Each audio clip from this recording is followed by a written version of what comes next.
歡迎來到新興消息頻道，請訂閱頻道，所以大家不要錯過當天最熱門的新聞。我們今天的時事通訊包括以下內容：只差20萬預約，譚松韻和劉學義將被逼同框直播；騰訊視頻挖掘粉絲真情實感，打頭狂歡；現實背後演員檔期被切割成格子等量化考驗。譚松韻和劉學義僅差20萬預約即解鎖合體直播，年輕觀眾將預約視為追星打頭。當數據狂歡成為 KPI， 好故事才是觸動觀眾的核心。正如劉學義那句"他站在那兒，我就心疼"，真正打動人的永遠是角色本身。這年頭，大家伙是不是都跟我一樣，刷着手機看熱搜，越看越納悶？這娛樂圈的玩法怎麼又升級了？就說譚松韻和劉學義這事兒吧，才差20萬預約，倆人就得被逼着同框直播，你說氣不氣人？昨天晚上騰訊那個 V 世界，我可看了，劉學義歪頭一笑，哎呦，那酒窩直接把我這夜貓子都給熬精神了。譚松韻呢，提着裙擺轉半圈，屏幕上解析甜妹刷的那叫一個歡快，看得我都想跟着樂呵。可笑完我就感覺不對勁了，騰訊視頻這波操作，悄悄摸摸就把預約進度條拉到了80萬，離解鎖合體直播就差20萬。這20萬啥概念？差不多就是一個2線小城的人口數了吧？有人跟我掰扯，按現在1天5萬的增速，4天後就能達標。也有人直接給我潑冷水，說現在古偶劇扎堆，觀眾看完轉頭就忘，誰還記得你啊？但數據可不會撒謊，這80萬裡頭，將近60%都是25歲以下的姑娘們，她們可不就是把這預約當成了追星打頭，把直播當成了劇的售後服務嗎？我一朋友剛下班跟我抱怨，說他不是沒劇看，就是想看真人互動，確認一下 CP 感，才好決定要不要真情實感的投入進去。嗨，這話一說，平台那幫人可不就門兒清嗎？所以他們就把福利拆成了盲盒玩法，可能是雙人直播，也可能是花絮彩蛋，反正先吊足你的胃口。這操作簡直跟我平時買東西付尾款一模一樣，先交定金，再蹲補款。只不過這次不用掏真金白銀，動手只點個預約就行了。然後就看到了特別魔幻的一幕，豆瓣小組裡頭有人甩鏈接求互助，還有人連夜做數據圖，那架勢跟1年前選秀那會兒簡直是孿生兄弟。熱鬧是真熱鬧，可問題也擺在那兒了，當這預約都成了 KPI， 演員會不會被逼着營業？內容質量會不會為了流量開始注水？我有個當制片人的朋友跟我吐槽，說100萬只是第一波，後面還有200萬、300萬等着解鎖。演員們的檔期早就被切割成了一個個小格子，排的那叫一個密不透風。所以說白了，我們以為自己是在等一部劇，其實是在等一場被量化的狂歡。可話說回來，故事本身才是硬道理。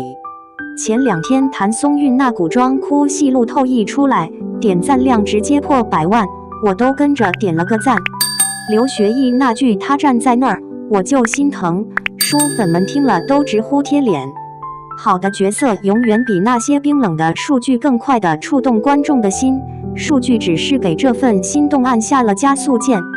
點不點預約，其實都是在給想看好故事這件事投票呢。那20萬的缺口一補上，直播燈一亮，鏡頭前的2個人要是能讓我們真的相信古人的愛恨情仇，那這出戲就算成功了一半。至於剩下的那一半，等正片開播了，交給時間去慢慢審判吧。2. 騰訊獨播，譚松韻、劉學義領銜主演《蘭香如故》即將定檔，敬請期待。譚松韻這次真的玩大了，那個以前總在校園劇裡演甜妹的姑娘，突然要在一個劇裡從16歲演到80歲。網上傳出的片段裡，她頂着白髮皺紋跪在雪地裡的樣子，讓好多網友直呼認不出。這可不是化妝師的功勞，譚松韻為了這個角色，提前半年就開始觀察老年人怎麼走路說話。她這次賭上了自己的娃娃臉，要證明她不只能演少女。蘭香如故講的是一個叫沈佳蘭的女人復仇的故事。她本來是個千金小姐，家裡被人害得家破人亡。為了報仇，她假裝成丫鬟混進仇人家，靠着製香的手藝和過目不忘的本事，一點點搜集證據。最後，她不僅洗刷了家族冤屈，還成了掌權的主母。這個角色時間跨度超大，從天真少女到沉穩中年，再到滄桑老年，全都得演出來。譚松韻的娃娃臉以前是她的特色，也是她的限制。好多導演覺得她長得太嫩，演不了深沉角色。但這次她主動挑戰老年戲，劇組放出的老年妝照片嚇了所有人一跳。照片裡她頭髮全白，臉上布滿皺紋和老年斑，手指關節都畫出了變形效果。這造型一出來，瞬間衝上熱搜，閱讀量直接破億。為了演好老年人，譚松韻下了狠功夫。她不僅每天練習彎腰駝背的姿勢，還專門去養老院住了幾天。她觀察那些70、80歲的老人怎麼端碗吃飯，怎麼慢慢轉身，連說話時嘴角微微顫抖的細節都記下來。在片場候場的時候，她經常保持老年人的坐姿，一坐就是幾個小時，就為了找那種感覺。最讓觀眾震撼的是一場雨中戲，片段裡譚松韻飾演的沈佳蘭站在大雨中，渾身濕透，但眼神像釘子一樣堅定，那種就算全世界都塌了，我也要站着的勁兒，完全顛覆了她以往的形象。另一個片段是她跪在雪地裡求人，眼淚在結冰的臉上凍住，但眼神裡的恨意和決心燒得人心裡發燙。這些片段在網上瘋轉，播放量幾天就破了1000萬。蘭香如故的改編也很有故事，它本來是根據小說《蘭香園》拍的，但主角名字全改了。原著裡女主叫陳香蘭，男主叫林錦樓，劇裡變成了沈佳蘭和林錦琪。這個改動惹怒了原作者何燕珊，他公開維權說改得面目全非，連署名權都有問題。這件事在書粉裡吵翻了天，有人支持改編創新，有人罵劇組不尊重原著。制作團隊倒是挺靠譜的，導演黃影香之前拍過《御賜小仵作》，那部劇沒用什麼流量明星，全靠扎實的劇情出圈。這次他把控蘭香如故，在細節上特別較真。編劇請來了桐華，他最擅長寫大女主故事。據劇組透露，桐華把原著裡那些靠男人拯救的情節全刪了，改成女主全靠自己智慧翻身。服裝道具組也花了大力氣，他們為譚松韻設計了40多套衣服，每一套都對應角色不同階段。當千金小姐時穿绫羅綢緞，花紋都是手工刺繡；做丫鬟時換粗布衣服，料子粗糙，顏色暗淡。後來掌權了，衣服變成深色系，剪裁利落，配上簡單的玉飾，顯得沉穩大氣。連衣服上的扣子都根據歷史資料還原，不敢隨便用現代款式。譚松韻在片場幾乎不碰手機，她每天提前2小時到化妝間，老年妝要化4個多小時，她坐着不動讓化妝師折騰。卸妝更麻煩，得用專門的油一點點擦掉膠水。有次連續拍了1周老年戲，她臉上過敏起紅疹，但抹點藥膏繼續拍。劇組人員說，她演完老年戲後，走路都會不自覺地慢半拍，好幾天才緩過來。男主角劉學義這次演的是個將門長孫，這個角色外表冷硬，但內心很糾結。他和女主之間有家族恩怨，又互相吸引。劉學義為了演好武將氣質，提前3個月開始健身增肌，還學了騎馬和基礎武術。他和譚松韻的對手戲很多都是互相試探、互相算計，台詞裡藏滿譏諷，演員都說背台詞像在解謎題。劇裡女主復仇的手段很成年人，她沒有突然獲得超能力，而是用祖傳的製香手藝當敲門磚，混進上層社交圈搜集信息。她靠着過目不忘的本事，在成堆的舊卷宗裡找出冤案的線索。最厲害的是，她悄悄組建女子商幫，從經濟上掐住仇家的命脈，每一步都走得穩紮穩打，看得人頭皮發麻。譚松韻提前學了製香，劇組請了非遺傳承人教她辨識香料、調配香方。她每天要記幾十種香料的味道和功效，練到後來閉着眼睛聞一下就能說出是什麼。有場戲需要她現場調香，她手法熟練的像幹了10幾年，導演喊卡後老師傅都誇她練到家了。這些細節讓角色更真實，觀眾能相信她真靠這個手藝翻身。老年戲的拍攝最難，譚松韻要演出80歲老人的遲鈍感，但眼神還得有光。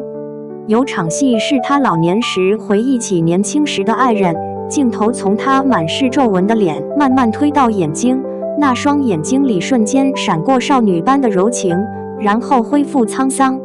這種轉換只用了3秒鐘，卻把一輩子都裝進去了。監視器後面的導演當場就紅了眼眶。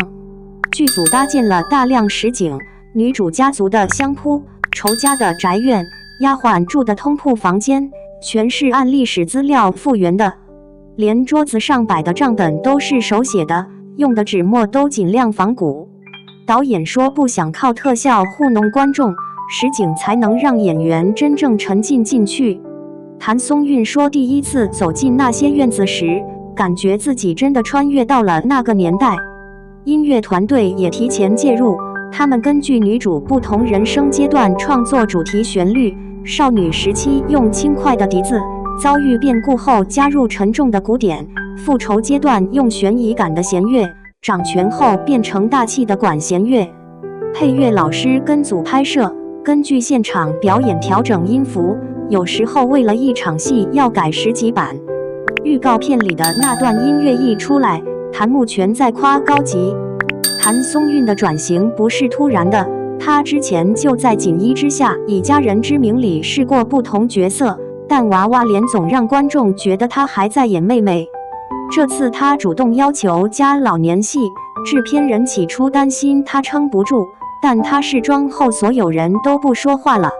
定妝照流出那天，連原著作者都轉發說，這是我心裡的沈佳蘭老了的樣子。劇組的拍攝週期拉得很長，因為要拍4季變化，從春天拍到冬天。譚松韻的在不同季節演同一個年齡階段，情緒要連貫起來。有次拍夏天戲份時是冬天，她穿着單衣在棚裡拍，冷得牙齒打顫，但鏡頭對着她時馬上進入狀態。殺青那天她哭得不行，說感覺把自己的一輩子都過完了。現在網上關於這部劇的討論已經爆了，譚松韻的老年妝視頻點讚破100萬，相關話題閱讀量超過10億，觀眾都在催訂檔，預約觀看人數破了平台紀錄。雖然要等到2026年才播，但每天都有新的路透照流出，每次都能上熱搜。從甜妹到戲骨，譚松韻這一部賣得又狠又穩。這部劇的幕後故事比劇還精彩，改編爭議鬧上熱搜後，劇組和原作者開了好幾次溝通會，最後達成協議，劇名和主角名字按劇版改，但在片頭會特別注明改編自小說《蘭香園》。書粉們分成2派吵個不停，但都同意一點，只要拍得好，改名字也能接受。壓力全給到製作團隊了。譚松韻現在出門都得戴口罩，不是因為怕被認出來，而是拍完老年戲後她有點入戲太深，表情總帶着老年人的沉靜。有次被粉絲拍到在咖啡廳發呆，側影看起來完全不像30歲的人。她自己笑說可能要緩幾個月才能變回譚松韻，但觀眾已經等不及要看她的沈佳蘭了。這部劇還沒播，就已經封神了。